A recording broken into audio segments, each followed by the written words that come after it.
Puluhan massa dari Himpunan Pemuda Pelajar Mahasiswa HIPPMA Sukabumi tuntut keterbukaan terkait anggaran yang diterima oleh Badan Pengawas Pemilihan Umum atau Bawaslu Kabupaten Sukabumi. Aksi unjuk rasa tersebut dilaksanakan di depan Sekretariat Bawaslu Kabupaten Sukabumi Jalan Kadupugur Desa Cijalingan Kecamatan Cicantayan Kabupaten Sukabumi, Jawa Barat. Massa HIPPMA meminta transparansi Bawaslu Kabupaten Sukabumi atas ketidakjelasan indikasi dugaan korupsi dana hibah Bawaslu yang sampai saat ini belum menemui titik terang. Menurut Koordinator HIPPMA Rahman mengatakan, Bawaslu pada pemilihan kepala daerah 2019 silam menerima dana hibah sebesar 31,3 miliar rupiah, namun penggunaan dana tersebut tidak diungkapkan kepada publik. Aksi massa dari mahasiswa ini di bawah pengawalan ketat dari aparat keamanan. Massa membubarkan diri setelah aksi mereka tidak sesuai dengan harapan yang meminta data pengguna anggaran tersebut, terkesan Bawaslu enggan memberikan data.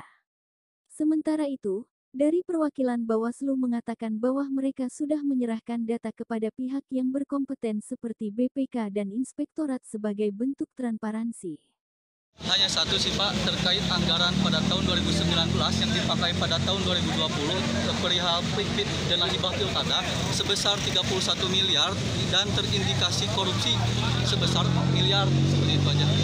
Sampai saat ini seperti apa aksi yang dilakukan? Apakah memang sudah ada tanggapan atau belum? Justru dengan Bawaslu seperti itu hanya menutup mata, menutup telinga, dan menutup hati. Nah, ada salah satu asas menjelaskan bahwa asas praduga bersalah dan asas praduga tidak bersalah. Nah, maka dari itu saya mengadakan aksi ini hanya menjunjung tinggi asas tersebut. Apa salahnya ya kan?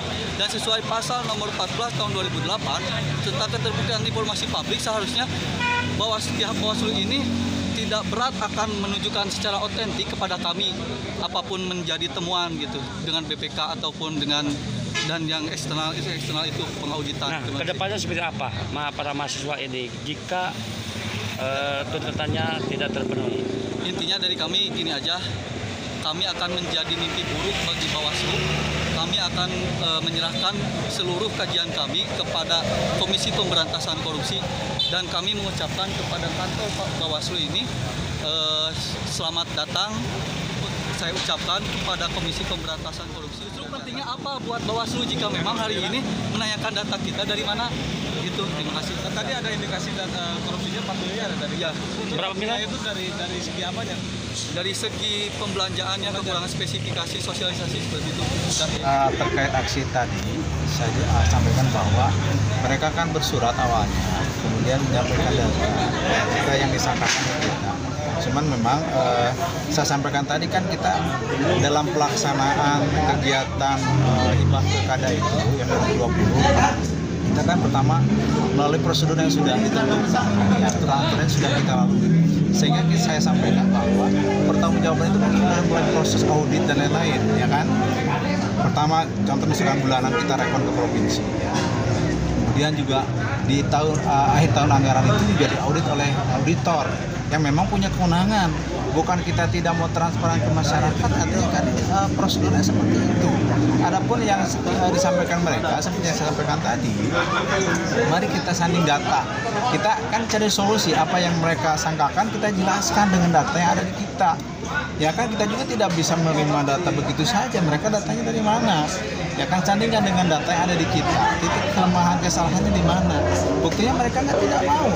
Ya kan, sudah saya ajak baik-baik untuk menyandingkan data itu supaya kelihatan di mana sih letak kesalahannya.